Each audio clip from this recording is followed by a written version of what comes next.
a lot of our funders are focused on the research for the diseases, whereas in Pakistan or India, a lot of the charities are focused on the people with the diseases.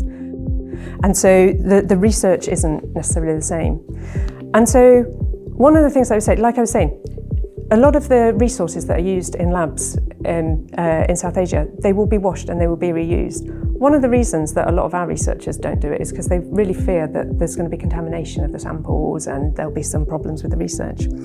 But we trust the research papers that come out of South Asia in universities.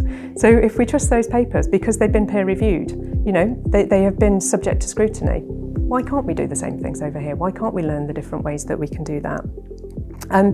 But I think that what the benefit we also have is the fact that people that have come over from South Asia, they've still got their contacts over there. And so there are lots of things that they'll be doing in universities or research institutes in the UK that they can share with people back home. The protocols that are being put in place, the risk assessments that are being put in place. You use a toxic chemical here, it's exactly the same regardless of where you use it. You might have some local variations in the risk assessment, but the basics of how you operate safely with that chemical will be the same regardless of the environment that you're using it in.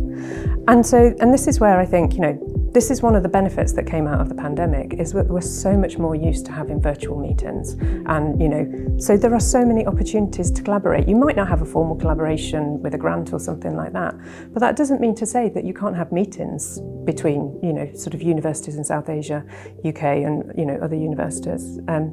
There are lots of opportunities for us to work together, but that key is having that connection from people that have come from South Asia to the UK but are prepared to maintain their connections back home. And if they transition back, after being here, maintain the connections here and keep building up the community and build that critical mass of people that can work together.